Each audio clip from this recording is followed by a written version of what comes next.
Bloody Mary की कहानी एक डरावनी किंवदंती है, जिसकी जड़ें इतिहास और अंधविश्वास में छिपी हुई हैं। इसके पीछे कई कथाएं और मान्यताएं हैं, लेकिन ये कहना मुश्किल है कि इनमें से कौन सच है। इतिहास पर आधारित कथा। ब्लडी मैरी का संबंध अक्सर इंग्लैंड की रानी मैरी प्रथम 1516-1558 से जोड़ा जाता है। मैरी ट्यूडर को ब्लडी मैरी कहा गया क्योंकि अपने शासनकाल 1553-1558 में उन्होंने इंग्लैंड में कैथोलिक धर्म को फिर से स्थापित करने की कोशिश की और प्रोटेस्टेंट लोगों को जिंदा जलवा दिया। उनकी इन क्रूर कार्रवाइयों ने उन्हें ये खौफनाक उपनाम दिया।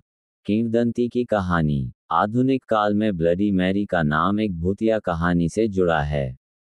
कहा जाता है कि अगर कोई अंधेरे कमरे में एक जलती हुई मोमबत्ती के साथ आईने के सामने खड़ा होकर 3 बार ब्लडी मैरी कहे तो उसकी आत्मा प्रकट होती है।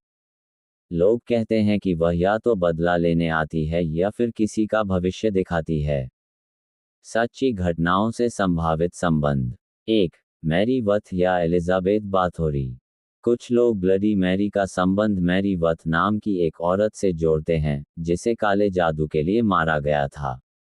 वहीं कुछ इसे हंगरी की खतरनाक काउंटेस एलिजाबेथ बाथोरी से जोड़ते हैं, जो अपनी खूबसूरती बनाए रखने के लिए कुंवारी लड़कियों के खून में स्नान करती थी।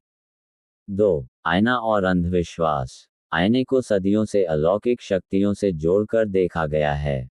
विक्टोरियन युग में यह माना जाता था कि आईने आत्माओं की दुनिया का द्वार हो सकते हैं।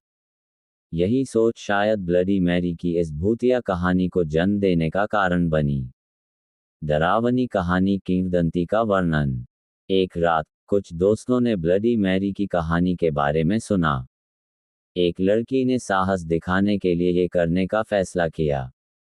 वह अंधेरे कमरे में गई, आईने के सामने खड़ी हुई और मोमबत्ती जलाई। उसने 3 बार कहा, ब्लडी मैरी, मुझे अपना चेहरा दिखाओ।